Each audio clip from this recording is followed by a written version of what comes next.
ඔන්න ඔයාලටත් පේනවද මේ අපූරු සිදුවීම? අනේ අපිත් අහම්බෙන් තමයි මේ සුන්දර දසුන දැක්කේ. අපේ ඕඩර් එකක් ගිහින් දීලා අපි එන ගමන් හිටියේ.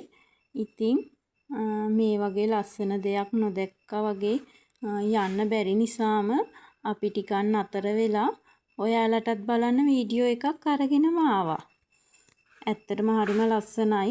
ඉර බැහැගෙන යන වෙලාව නිසා තවත් ඒක ලස්සනයි. මහා කුරුළු රෑනක් ගොඩ වෙලාවක් තිස්සේ මේ වගේ සුන්දරත්වයක් ගෙනාවා. මාරම ලස්සනයි. ඔය අතරේ අනේ පුංචි බලු බැටව් 3 දෙනෙකුයි අම්මා කෙනෙකුයි පාරේ අයිනකට වෙලා ඉන්නවා.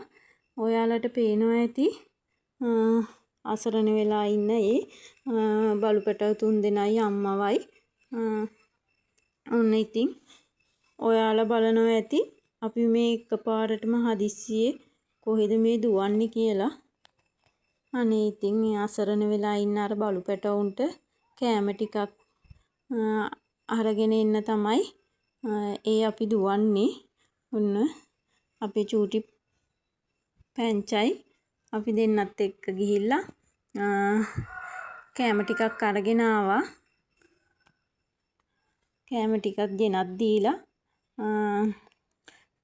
ඒ බලු පැටවුන්ට කන්න දීලා අපි 3 දෙනා ගෙදර ආවා.